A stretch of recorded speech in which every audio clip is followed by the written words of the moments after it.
My next guest is no stranger to serving the needs of her constituents. Mayor Acquanetta Warren is in her third term as mayor of Fontana, California, elected several times overwhelmingly. Since being elected in 2010, she's emphasized business development and healthy living in her community. Mayor Warren, great to see you. First of all, I just want to say something really cool. So years ago, I interviewed a Republican mayor of Oklahoma City. His name was Mick Cornett. And Mick's big thing that he did was he got different corners of Oklahoma City, racially different, economically different. Oklahoma City was one of kind of the really great cities that was getting a lot of business development, but they were on the magazines as one of the most obese cities in the nation. And he says, we got to get out and walk. And they lost, collectively, millions of pounds in this. And I just want to use that because I think you have your own take on now the number of steps. Tell us about what you're doing with your constituents and walking, which is so cool. We have a program called Fontana Walks, and we have great involvement of our community. We get out once a month on third Saturday and everyone walks. And we have not allowed COVID to stop that.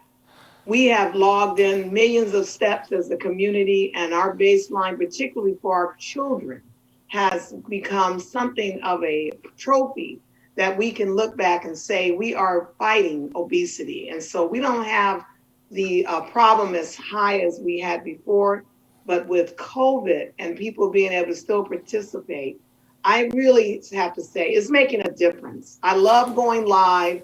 I love talking about why we all have to stay healthy, and it's working. Well, I wish I could join you. I mean, I just want to tell our audience that in 2017, you got a cumulative challenge walk of 2 billion steps. It's a lot of steps, folks. But now, if what I have here is right, you're over 9 billion steps now? That is correct. And we have a website that people sign up. And we have people that come in and say, can I be a volunteer chef? And they do shows on our station and teach each other how to cook. I personally am down 87 pounds and I've got another 36 to go. So it's exciting. I just find it fascinating. I mean, I like the stories. We deal with so many difficult stories, and we are today, as well. But I love the innovative things that people are doing to create community. But so let me ask you. We're talking a little bit today about the what we call America's most reliable voter, right? Which is the old, really we're saying 50 plus, but let's just say it's the 65 plus woman who turns out to vote, says she's going to turn out to vote, she votes, and they're voting in mass, like they can't, And so all due respect to everyone over 50, that's where I'm at. But it's the 65 plus that really, carry the way. How do you see that community and its desires and needs right now on your dashboard? It's interesting. A lot of 60 and up have decided they will go back to work. And so they're having to work at home. And I'm just surprised a grandchild hasn't run past my legs right now. But everybody is trying to help each other. So what we are trying to do is to have these people not be left alone. We have our community services department. They contact our residents that are signed up for our program weekly. And we're working with over 10,000 phone calls in a month period where we've been calling people, trying to keep up with them because they're used to coming to the senior center. In addition, we do virtual chats. We're doing virtual bingo. We have virtual shows. Many people weren't even aware of all of the events that go on in the city. And now more and more people are turning online. And we're actually training our seniors how to use their computers. And we're just trying to do everything we can to make their experience not one that they go into depression. Another part of Healthy Fontana is mental health. And we all know that depression is something that is creating more problems in our nation than anything right now with the COVID lockdowns, as well as not being able to communicate with your family in person. It's a big difference. No, I'm so happy you've underscored mental health. It doesn't get discussed enough. It's a major issue. Every mayor I speak to raises it, so I'm glad you did. Do you have the resources you need to succeed? I just got an alert a few minutes ago that Nancy Pelosi was having what they call a Four Corners meeting, and that's Chuck Schumer, it's Mitch McConnell, it's Kevin McCarthy, to discuss this COVID relief bill. And one of the sticking points is how they shape support to state and local governments. What do you need in that COVID relief bill to help you square your obligations to your citizens? It's no secret. I am Republican, and we have a group called Community Leaders of America, and we partnered with the Democratic mayors so that we could get the leadership in this country to realize that it is at the local level where assistance is needed. Unfortunately, the first package came out, they put it only to 500,000 in population only. We're in the state of California right now. That represents only 17% of the whole state. So that means you left out 73% of the population in aid. And now we have cities reporting all over the nation, they're about to lay off public safety, firemen and police officers, because our budgets have been strained. We know that we need to put collectively precautions in our buildings. We don't have the funding. They gave that money to those that already had resources. So we are really hurting. And my message to all four of them is that think about your family members that live in these cities. Everything starts and ends locally. So why won't you assist our efforts? You know, it's a fascinating question. I've been talking to a lot of people about schools, and if you look at, young children, sort of, K through 5, kids with learning challenges, that these are the groups that, distinctly of all students out there need to be in person more than others. And there are pathways to get them together. There are ventilators that you can put in place. There are methodologies and classroom sizes. And I keep telling people there's a pathway to get schools open safely, particularly for these targeted groups. But it takes resources. Have you seen, any progress on that front in your area? Because I'm sure you deal with schools a lot. We do. I have our mayor's coalition, we are serviced by 5 school districts. They need the funding to put these systems in place. It is just amazing what this is doing to our next generation. I get emails from kids all the time. They're afraid. They're afraid for their family members that they're going to die. No young child that's 7 to 14 should have to worry about those issues. We're not doing what we can do. And it just blows me away how these congressional and Senate leaders can't come to the conclusion that assistance is needed. This nation is in trouble right now. We need those resources. And we can't get our kids back in those classrooms without those resources. One of my friends, and I admit she's my friend, they happen to be moderating today, but that has nothing to do with my friendship, Nancy Lamond. Nancy's often said the future of retired persons is work. And you just said the same thing. What do they need? Because I know it right now, people are struggling with their own financial needs, their family's financial needs, healthcare costs, and that kind of broad tapestry of things.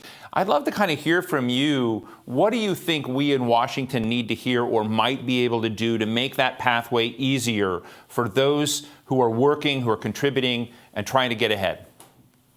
They need to think about how it feels when you don't know when your next meal, where it's going to come from. I mean, look at these food lines. We are in the United States of America, one of the most affluent nations in the world. And we've got people sitting up in Mercedes and Range Rovers in a food line. And that's because there's been a change. And when there's been a change, we have to come together and determine how do we create prosperity, not for those who have, but those that had and now don't have. Because those are the people that are more likely to help those that don't have, because they know how it feels. So the impact of COVID, the impact to cities, particularly where you are where you're providing the most services, and yet you cannot bring those corners in the middle and say, forget about party, forget about ethnicity, forget about everything. Just get it done because it impacts people. Bring the people factor back in here. That's what they need to hear. We are people, and you're not taking care of us like you should. And it's just crazy. We are a better nation. We have to be. We've seen what happens when we don't work with each other, and people are tired of it. Listen, I promise when we all get traveling again that I'm going to make one of my first trips Fontana, and I'm going to call you up and say I want to go on one of these walks. I definitely need it now. It's so inspiring to hear. But let me just ask you, which I've been asking a number of our other speakers today, with the incoming Biden administration, its team coming in, what do you think? What would you advise it to kind of deal with blind spots? That, you know, running a country is hard. Joe Biden clearly has been in the Senate, but connecting, as you said, at the local level. What are the sort of, you know, few items that you would say, 1, 2, 3, this is what you need from this administration? We need to be heard. You need to reach out more than the large cities. I can't emphasize that enough. They are not the entire nation. You need to talk to people like me, where I have 215,000 people. And if you talk to more of us, you'll talk to more of the public. The other thing is we need infrastructure.